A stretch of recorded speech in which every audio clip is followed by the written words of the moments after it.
বাপরে! সকালবেলায় এত রোদ। ঘুম থেকে একটু দেরি করে উঠেছিলাম। উঠে একটু ওটস খেয়েছিলাম ব্রেকফাস্টে। আর এরই মধ্যে মা বেরিয়ে যাচ্ছিল।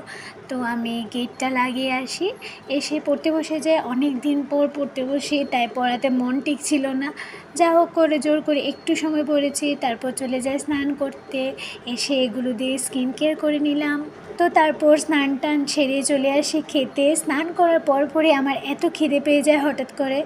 তো কিছু না দেখে আমি সোজা খেতে চলে আসি। আর স্নানটা একটু দেরিতেই করেছিলাম, তাই স্নান-টান সেরে একেবারে খেয়ে দিয়ে চলে আসি একটু শুতে।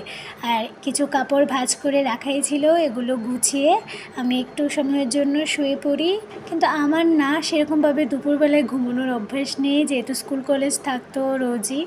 কিন্তু এখন যেহেতু বাড়িতে থাকি, তাই প্রায়ই দুপুরবেলায় খাওয়ার পর একটু শোয়া হয়। আর ঘুম দিয়ে উঠে একটু ফল খাচ্ছিলাম। মা কেটে রেখে দিয়ে গিয়েছিল, তো ফোন করে আবার আমাকে মনে করিয়ে দিল ফলগুলো খেতে। আর এরই মধ্যে বৃষ্টি স্টার্ট হয়ে গেছে। তো আজকের মিনি ব্লগটা আমি এখানেই শেষ করছি। বাই।